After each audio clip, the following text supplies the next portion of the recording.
El Prisma, un podcast de Exolum presentado por Débora Ciencia. La electrificación del transporte avanza, pero en sectores como la aviación, el transporte marítimo o el pesado por carretera no siempre es viable.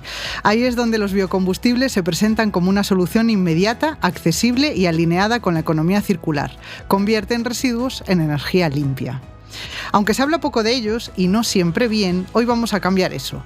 Vamos a explicar qué son, de dónde vienen y por qué pueden ser clave para reducir emisiones y avanzar hacia una transición energética justa y eficaz.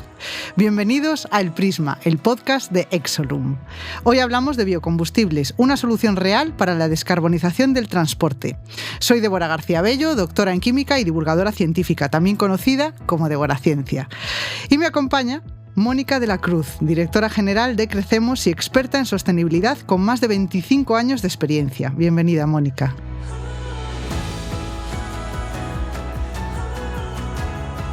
Gracias, Débora. Pues lo primero que te voy a preguntar es ¿qué es Crecemos? Pues para presentar Crecemos, yo creo que tengo que empezar por el propio nombre. Crecemos es un acrónimo del nombre que tiene la Asociación Combustibles Renovables y Economía Circular en España para una movilidad sostenible. La verdad es que es un acrónimo positivo, es fuerte y un nombre de asociación muy largo, pero que ya desvela, hemos hecho spoiler ya en el nombre, desvela cuáles son los objetivos de la propia asociación, ¿no?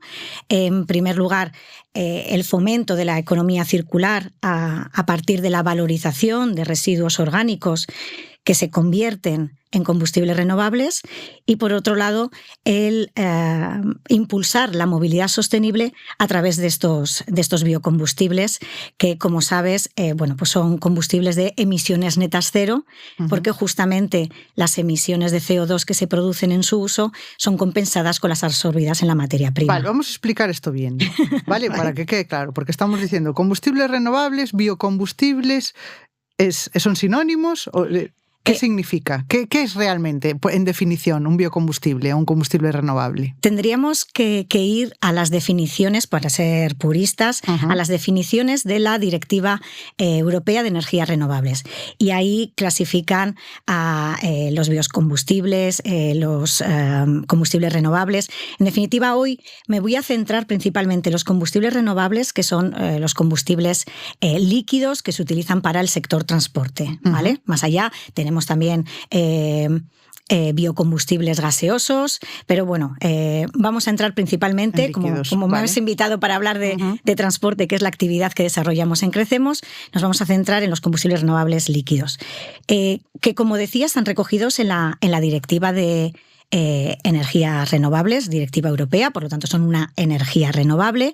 Y tienen también una particularidad que, para ser considerados renovables, bueno, pues tienen que ofrecer también una reducción de la huella de carbono de al menos del 65% con respecto a sus análogos fósiles, en este caso, en todo el ciclo de vida, lo que llamamos del tanque a la rueda. Y es verdad que a día de hoy, bueno, pues los miembros de Crecemos, empresas que producen combustibles renovables, están ofreciendo ya una reducción de emisiones en este ciclo de vida que superan entre el 70 y el 90%. ¿Vale? Hablamos de combustibles renovables que se producen, que son equivalentes a los fósiles en su composición química, también en prestaciones, pero en vez de producirse a partir de materias primas fósiles, se producen a partir de biomasa o residuos orgánicos. O sea que lo que es el producto en sí final es exactamente idéntico a cualquier combustible de origen fósil. O sea, si tú lo analizas químicamente, es exactamente lo mismo. Eso es, para algunos. La diferencia está en el origen, ¿no? En con qué se produce, cuál es la materia prima con la que se produce luego ese combustible. Efectivamente, en este caso, como decimos, materias primas orgánicas que pueden ser en muchos casos residuos forestales de la limpieza de bosques, residuos de la industria agroalimentaria, ganadera, purines, incluso también el aceite usado de cocina, son materias primas que están recogidas en la Directiva Europea como elegibles para convertirlas en combustibles renovables. Me preguntabas ahora por por esa fórmula química, digamos, o composición química, y justamente el que sean equivalentes a los fósiles les hace también compatibles con los motores actuales de los vehículos que tenemos. Hablabas en la introducción del aéreo, del marítimo, del pesado, pero también con nuestros vehículos particulares, claro, en los cuales podemos utilizar también combustibles renovables por esa compatibilidad actual. Y eso nos permite, bueno, pues que no requiera de grandes infraestructuras, porque ya disponemos de ellas. Infraestructuras me refiero a infraestructuras de almacenaje, de distribución, de repostaje. Y en definitiva, bueno, pues esa es la misión de Crecemos, el fomentar la economía circular a través de la valorización de ciertos residuos orgánicos que a día de hoy estarían quizás terminando su vida en vertedero, le damos un valor añadido como energía, y por otro lado fomentamos esa descarbonización, esa reducción de emisiones en el sector transporte, en los 3 tipos que hemos mencionado, a través del uso de una solución que es real, que es disponible, y siempre bajo ese prisma de neutralidad tecnológica. Uh-huh. Claro, es que muchas personas pueden tener la duda de, bueno, si será combustible renovable, pero yo lo quemo igual en un motor, en mi coche, ¿no? Porque lo puedo utilizar indistintamente de la gasolina convencional, porque sigue siendo gasolina, ¿no? Por así decir. Y lo quemo, entonces eso emite CO2. Entonces, ¿cómo se hace? Esto quiero que quede claro a nivel muy divulgativo. Tú estás emitiendo ahí, pero ¿por qué puedes decir que es neutro en emisiones de CO2? Bueno, en primer lugar, nosotros tenemos también un informe que va a salir también dentro de poco, un poco porque esta es una pregunta que es recurrente, pero tenemos que pensar que las materias primas que utilizamos son materias primas, pues sí, el caso quizás más sencillo de visualizar es un residuo forestal, ¿no? Ese árbol ha absorbido un CO2 para crecer, esa molécula de carbono está dentro de su materia prima, que nosotros luego vamos a utilizar. Ese carbono, digamos, se traslada en todo el proceso de producción y se convierte en una molécula que es lo que llamamos el combustible renovable, que a la hora de su uso vuelve a emitir ese carbono, ese CO2, que digamos hace balance neutro entre lo absorbido y lo emitido. Quiero incidir aquí en un tema que creo que a veces no ponemos demasiado el foco en él, ¿no? Y es que hablamos de que en la Unión Europea tenemos un objetivo ambicioso y necesario, que es alcanzar la neutralidad climática en 2050. Esto significa que tengamos unas emisiones de gases de efecto invernadero netas, o sea, que neteemos. Es verdad que con el CO2 no estamos diciendo que el objetivo sea que no emitamos CO2, porque de hecho el CO2 tiene que estar en un equilibrio natural en el medio ambiente, porque nuestras plantas absorben CO2, lo convierten en oxígeno, que lo utilizamos nosotros para convertirlo nuevamente en CO2. Entonces, lo que debemos procurar es mantener ese neteo, ¿no? Ese equilibrio natural de la atmósfera, y no incrementar, que es lo que ha pasado en los últimos años, ¿no? O incrementar la concentración de CO2 o de otros gases de efecto invernadero, que son los que están provocando este cambio climático. Y es justamente así como se comportan los combustibles renovables. Sí, claro, porque al final tienden a ese mismo equilibrio. Quiero decir, cuando lo he explicado muy bien, cuando tú piensas en una planta, piensas en ese consumo equilibrado, ¿no? La propia planta captura ese CO2, y cuando la planta muriese, ¿vale? se emitiría o se liberaría ese CO2. Y ese balance a escala global, pues está balanceado, ¿no? Valga la redundancia. Y lo que hacemos nosotros con nuestra actividad industrial, aunque si medimos en realidad lo que emitimos de CO2 con respecto a lo que emite la propia naturaleza, decimos, pues emitimos poco. Pero ese poco rompe ese balance natural. Sí. Entonces eso es lo que tenemos que amortiguar de alguna manera. Entonces, eso, al final con un combustible renovable estamos copiando lo que hace la naturaleza. Efectivamente, eso lo has dicho. Estamos copiando, o sea, estamos utilizando, ya has captado ese CO2, luego ya lo emito después de una manera que además me es muy útil, que es para mover un vehículo. Y muy útil y muy necesario. Entonces, de ahí viene, es una cosa que siempre me gusta incidir y explicar muy bien, porque muchas veces cuando hablamos de contaminación, de emisiones, pensamos en el final.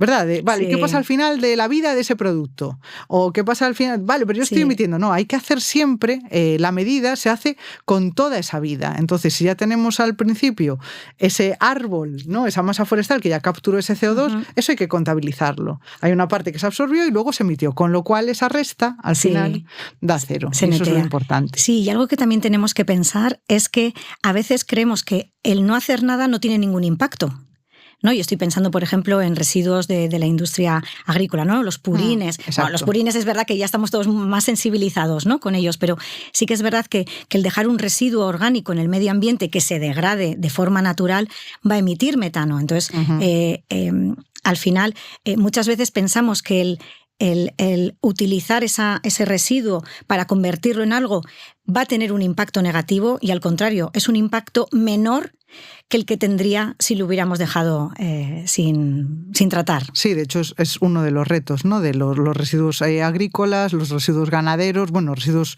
urbanos en general, que claro, tú cuando dices va a un vertedero, como si en el vertedero desapareciesen sin más. Eso es. Y en el vertedero se degradan, o bien por valorización energética, o bien simplemente se van degradando. Y cuando un residuo, sobre todo residuo orgánico, se degrada en condiciones anaerobias, es decir, con falta de oxígeno, pues al final se va produciendo metano, que al final el metano también es un gas de efecto invernadero.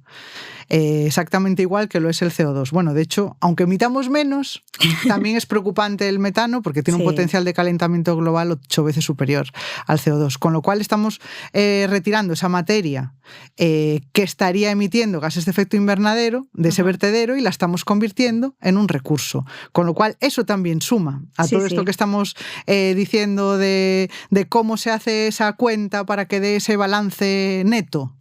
Cero, pues teniendo todo, o sea, analizando exactamente todo eso, toda esa cadena, todo ese análisis de ciclo de vida, o que podríamos decir, de ese combustible. Y ahí sale ese dato. Pero quería que quedase muy claro esto, porque no nos podemos fijar solamente en el final, sino en todo el proceso y cuánto CO2 o cuántos gases de efecto invernadero en este caso nos ahorramos en todo ese proceso. Efectivamente. Te quería preguntar qué tipo de entidades forman parte de la asociación. Pues mira, Crecemos es una asociación muy particular. Ya empezamos por el nombre, que ya te he contado. Es una asociación muy particular porque somos una asociación multisectorial. ¿Qué significa esto? Pues que no somos una asociación que representa un sector en concreto, no somos una patronal, sino que hemos querido en una misma asociación tener a todas las partes interesadas de la cadena de valor de los combustibles renovables. Actualmente somos 35 las entidades que forman parte de Crecemos, entre ellas Exolum, y representan,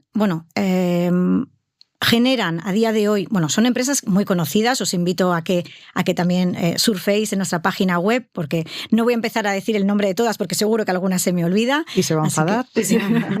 Así que son empresas muy conocidas, algunas del IBEX, son grandes marcas y, como digo, líderes en sus diferentes sectores. Tenemos empresas que se dedican a la gestión y valorización de esas materias primas de las que hablábamos anteriormente, valorización de residuos forestales, ganaderos, recogida del aceite usado de cocina.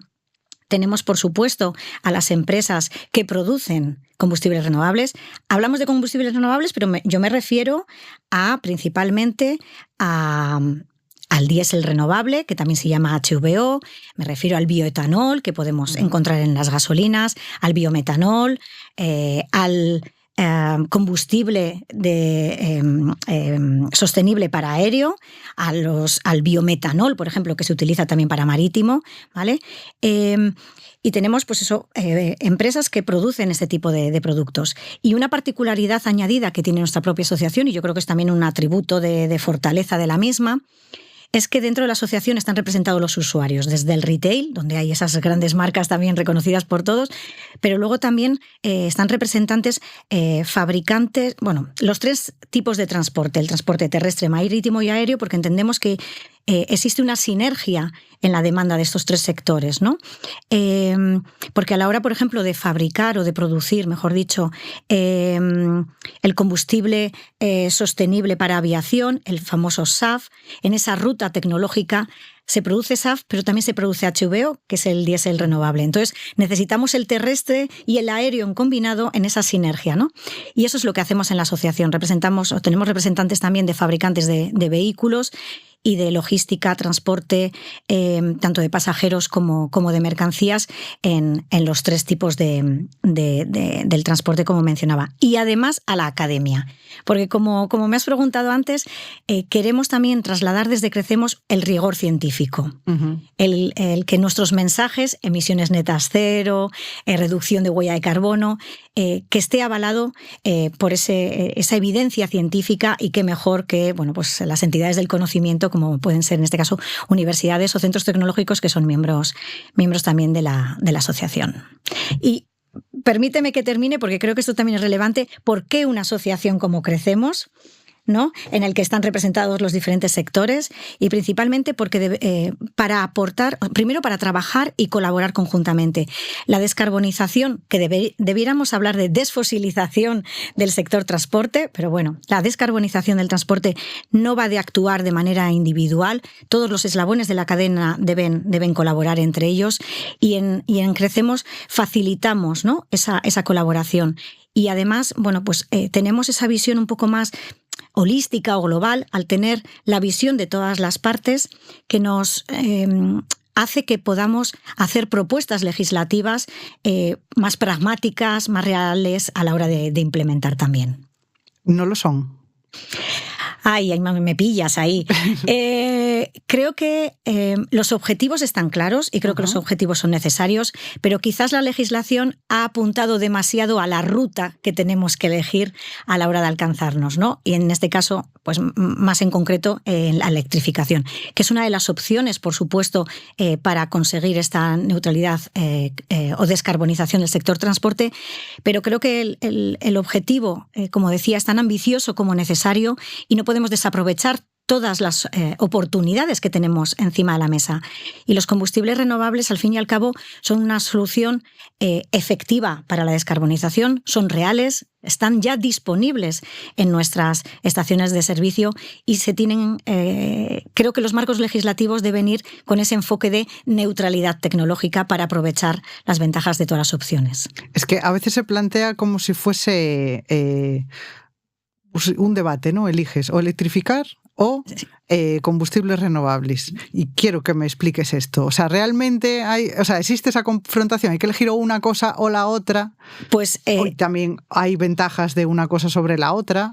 Pues mira, te diría que no, que lo importante es avanzar hacia el objetivo, aprovechando todas las soluciones que tenemos encima de la mesa y que contribuyen a avanzar. Por supuesto que la electrificación del transporte, para ciertas aplicaciones, hablabas del vehículo ligero, está ya muy desarrollada, pero para otras aplicaciones o otros segmentos del transporte todavía requiere de un desarrollo tecnológico, igual que otras soluciones como puede ser el hidrógeno. Y en este sentido, creemos que los combustibles renovables aportan esa solución inmediata que va a convivir en el futuro con otras soluciones como puede ser la electrificación, el hidrógeno, u otras que puedan aparecer de aquí a 2050. Claro, es que al final, si eliges solamente una opción, primero te puedes quedar por el camino lo que tú estás diciendo, ¿no? O sea, no se puede electrificar todo. O sea, aún no sabemos cómo. Y quizá en el futuro sepamos, pero ni siquiera sabemos si vamos a llegar ahí. Entonces, ¿por qué no utilizar soluciones que ya existen y que además no requieren cambios, ¿no? O sea, los combustibles renovables es lo que acabas de comentar. O sea, no requiere un cambio en el motor, porque si ya funcionaba con combustible fósil, va a funcionar exactamente igual con combustible renovable. Entonces, es una oportunidad que hay que cogerla ya. O sea, quiero decir, es algo actual que ya está sobre la mesa. No es, en el futuro podremos electrificar un avión. Pues a lo mejor sí o a lo mejor no. Sí. Pero esta es una opción que tenemos en la actualidad, y ¿por qué no emplearla? Y es efectiva. Como hemos comentado, su comportamiento de emisiones netas cero o esa reducción de la huella de carbono en todo el ciclo de vida que mencionaba inicialmente, se producen ya con el uso del mismo, ¿no? Y lo tenemos a nuestra disposición. ¿Por qué no empezar ya a contribuir en ese camino hacia la descarbonización, ¿no? Con una solución que tenemos y que ofrece muchas ventajas? Y claro, decías, hay trabas porque sí, la ruta está definida, pero se potencia más unas estrategias que otras a nivel legislativo. Lo que decías, sí, pero la ruta no la marcan por la electrificación. Ya no, o sea, ¿os sentís desfavorecidos? Pues... ¿Sentís o estáis? Porque no es una cosa de sentir. Pues... mira, yo creo que todo esto, el enfoque legislativo está cambiando. He mencionado antes que el objetivo estaba claro, quizás se había apuntado demasiado a una ruta o una opción en concreto, pero sí que es verdad que, bueno, pues por parte de los legisladores a nivel nacional y a nivel europeo se ve ya ese concepto de neutralidad tecnológica como un enfoque para los nuevos desarrollos legislativos. Y ya estamos viendo también algunas legislaciones que están abriendo la puerta a otras opciones. De hecho, estamos ahora en el proceso de información pública de la transposición, de la revisión de la Directiva de Energías Renovables en España como Real Decreto, y ya se ve, ¿no?, ese fomento para utilizar también combustibles renovables. Que al fin y al cabo... ofrecen beneficios, algunos como los que hemos comentado, otro que creo que empezamos también a valorar, más allá del objetivo medioambiental, que por supuesto de emisiones, estamos utilizando como materias primas biomasa y residuos que producimos localmente. Las materias primas las tenemos en casa, las generamos nosotros y a día de hoy las estamos quizás no aprovechando, ¿no? Si las recogemos y las valorizamos, las convertimos en un combustible renovable, ya no solo estamos fomentando la economía circular, la valorización, la descarbonización, sino que estamos fomentando el empleo rural en zonas más despobladas, porque al fin y al cabo es ahí donde se genera el residuo, ¿no?, en nuestras instalaciones ganaderas o agrícolas. Fíjate, tenemos en España un sector primario muy potente, eso lo sabemos. Y a nivel europeo somos líderes en diversos sectores cárnicos. Generamos gran volumen. Generamos también gran volumen de residuo en este sentido. Aprovechémoslo, ¿no? Y a la pregunta que muchas veces se nos hace ¿pero existe disponibilidad de materias primas porque uno no se imagina, ¿no?, el aceite usado de cocina o las grasas animales de un matadero. Pues hay un informe que es referencia a nivel europeo. De hecho, el informe fue desarrollado por una consultora reconocida como es el Imperial College London, en la que hablaba de la potencial disponibilidad de materias primas para su producción como combustibles renovables o para su uso para producir combustibles renovables. Y en el caso de España hablaba simplemente identificando ese potencial que tenemos en España de biomasa y de residuos orgánicos, como hemos mencionado anteriormente. En 2050, si aprovecháramos todo ese potencial, en 2050 podríamos estar sustituyendo cerca de un 60% de la demanda actual de combustible fósil y sustituirla por combustible renovable producido a partir de nuestras propias materias primas, ¿no? Por lo tanto, creo que tenemos que aprovechar también esto. Estas ventajas también nos ofrecen mayor independencia energética, diversificación energética. Al fin y al cabo, bueno, tenemos también la tecnología en España, tenemos el conocimiento, aprovechémoslo, ¿no? Tenemos las empresas que ya se están transformando, algunas de las refinerías de los grandes nombres nacionales, para producir biocombustibles, ¿no? Y bueno, pues cambiar ese camino, ¿no?, del combustible fósil. Y además, bueno, pues es una solución que tenemos a nuestra disposición, ya lo hemos hablado, pero también es la única solución a día de hoy viable para marítimo y aéreo, ¿no? Entonces, bueno, creo que los combustibles renovables nos ofrecen muchas ventajas inmediatas y a futuro que debemos aprovechar sin duda. Claro, y además no solo lo que acabas de decir, no solo la ventaja medioambiental, que es muy importante, sino que lo que acabas de hablar es una ventaja de soberanía, o sea, es una cuestión de soberanía. Es decir, que es que con nuestros propios recursos podemos producir los combustibles que necesitamos sin necesidad de tanta dependencia de importar, ¿no?, los combustibles fósiles. Y además, claro, una cosa importante es que gran parte de esos combustibles renovables provienen de cosas que hoy en día serían consideradas residuos. Es decir, que claro, para el sector primario, por ejemplo, es una fuente de ingresos extra con la que no contabas, que antes era incluso de pérdidas, ¿no? De cómo gestiona ahora estos residuos. Sí. Y que esos residuos se puedan valorizar y convertir en un combustible renovable, pues es otra fuente de ingresos a mayores. Sí. Sobre eso también te quería preguntar una duda, que es que todos los combustibles renovables se producen a partir de residuos, porque, claro, también se pueden producir de otras maneras. Entonces, quiero que me cuentes. Pues mira, justamente, perdóname que te iba a interrumpir, pero como me has hecho esta pregunta, aprovecho y te lo cuento también. Dentro de he hablado de la Directiva Europea de Energías Renovables, donde tiene en un anexo cuáles son las materias primas que se pueden utilizar para producir combustibles renovables. Y justamente en la revisión, que es la que estamos adoptando ahora en España, se incluyen además lo que se llaman cultivos intermedios o cultivos de rotación. Que esto es muy importante para el sector primario, como estabas indicando, porque ya no solo que podamos aprovechar el residuo generado en la actividad, digamos, normal, ¿no?, de una explotación agraria, sino que en esos meses de barbecho o esos meses intermedios entre un cultivo y otro, podemos cultivar un tipo de semillas que lo que hacen es que enriquecen el suelo con carbono y producen ese llamado cultivo intermedio una oleaginosa que podemos utilizar para combustible renovable, con lo cual esto multiplica la renta agraria, ¿no?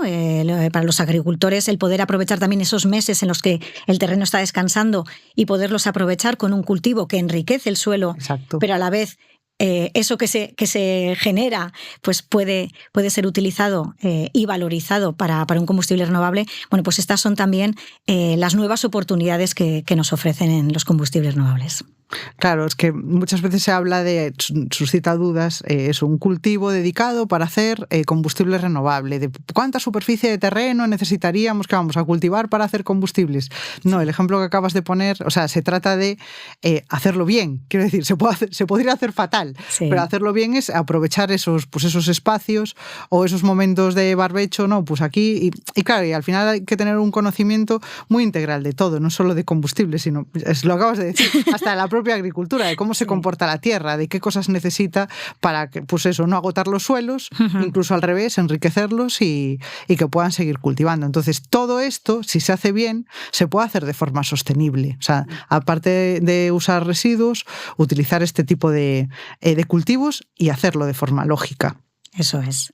Y quería saber qué papel juega la colaboración público-privada para acelerar esta transición hacia los combustibles renovables. Pues mira, yo creo que como cualquier sector en transformación, la colaboración público-privada es clave, sin duda alguna.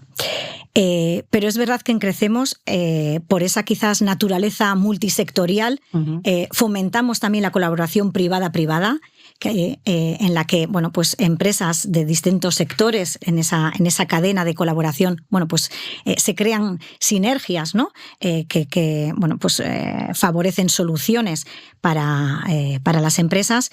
Y con respecto a la relación público-privada, por supuesto que es necesaria. Son necesarios, pues eso, ayudas, incentivos también a la innovación, al desarrollo tecnológico.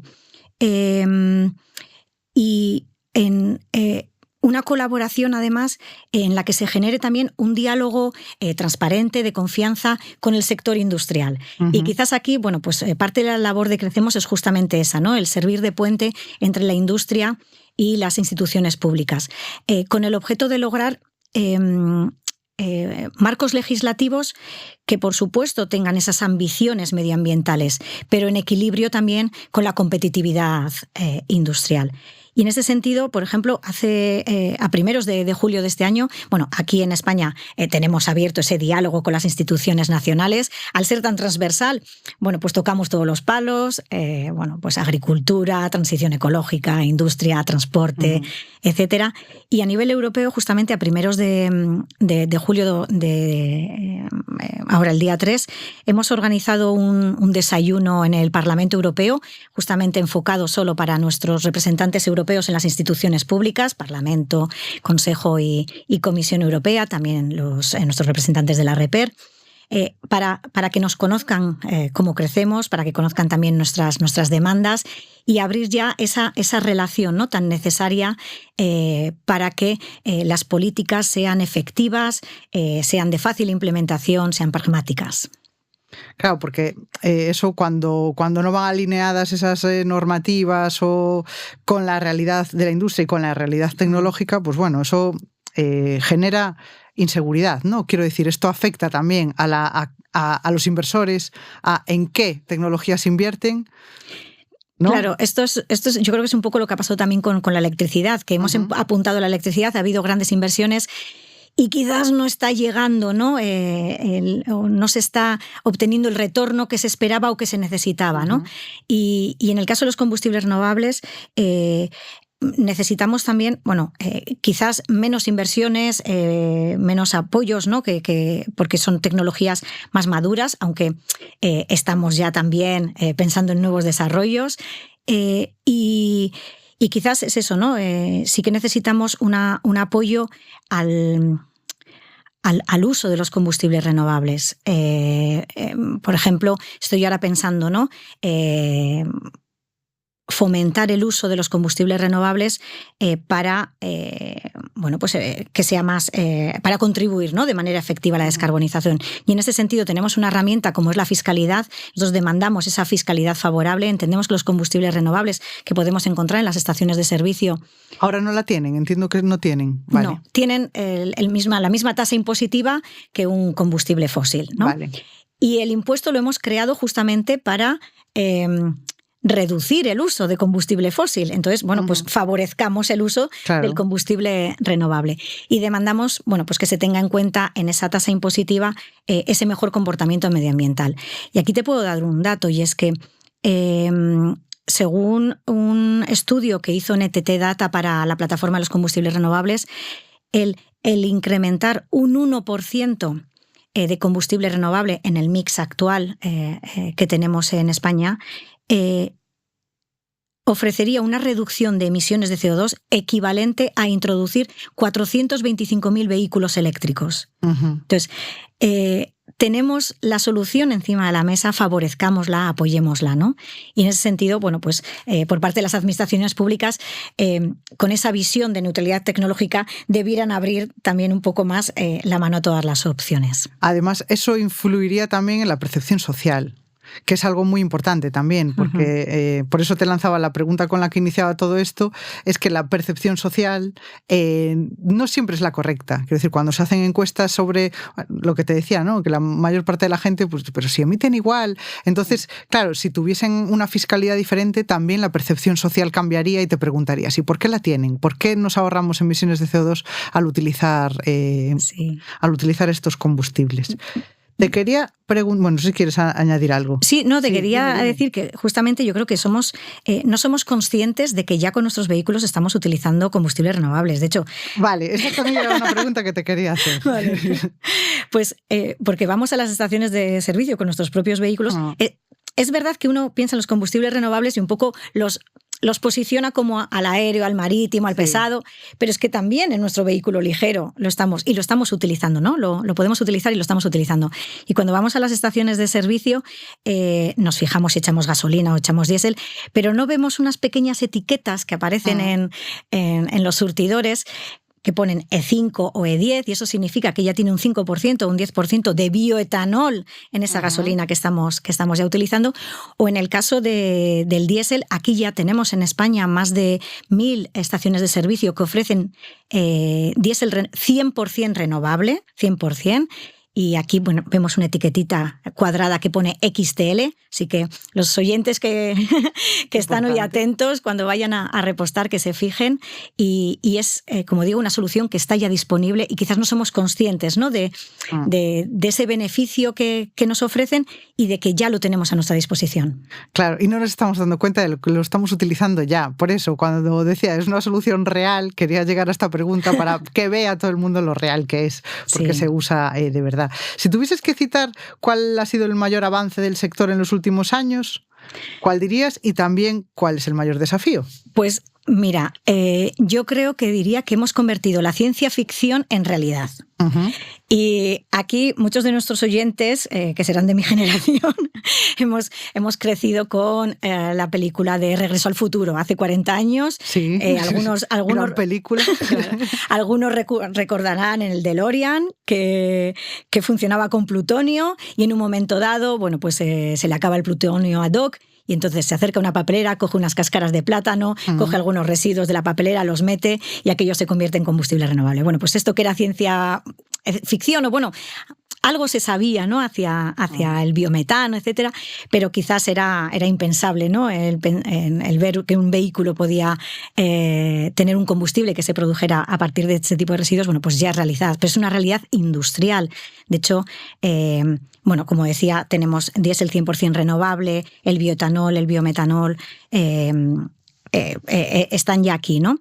Y además estamos avanzando, que lo he comentado sucintamente cuando hemos hablado de la directiva europea, tenemos ahora delante de nosotros como desafíos, más que desafíos yo lo llamaría oportunidades, ¿no? Porque tenemos un potencial de materias primas que a día de hoy quizás las tecnologías para su aprovechamiento no están tan desarrolladas, las que te he comentado sí, pero quizás, por ejemplo, la utilización de algas, ¿no? Que en algunos territorios, bueno, pues son hasta un problema, ¿no?